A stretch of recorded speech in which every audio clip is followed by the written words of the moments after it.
DJ वाला भैया एक हाथ ताली बजाए, खसर भी चल चले पर जोरदार तालियां बजाइए।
बिना जो लागे ना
कर डारे मोला दीवानी ते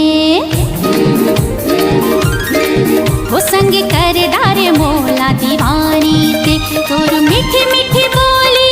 बेनारे तोर मीठी मीठी बोली बेनारे मुस्कावे छनते बेरी हो मुस्कावे छनते बेरी दीवानी तोर मर जाहिना दीवानी तोर मर जाहिना दीवानी तोर मर जाहि रे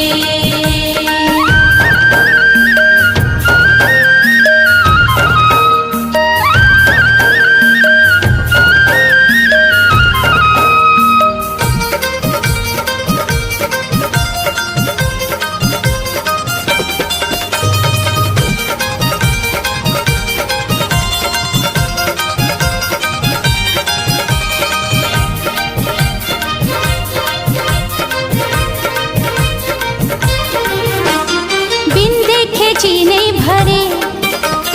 ये कैसे जादू करे दिल मां लगा के ते रोग माया के दीवानी ते मोला करे कर बीर था मोर जवानी ते कर बीर था मोर जवानी ते तोर मीठी मीठी बोली बेनारे तोर मीठी मीठी बोली बेनारे मुस्कावे छनते बेरी हो मुस्कावे छनते बेरी दीवानी तोर मर जाहिना दीवानी तोर मर जाहिना दीवानी तोर मर जाहि रे तालियां एक बार जोरदार तालियां बजा दीजिए। गाना आवाज बड़ा भाई कैसे लगी?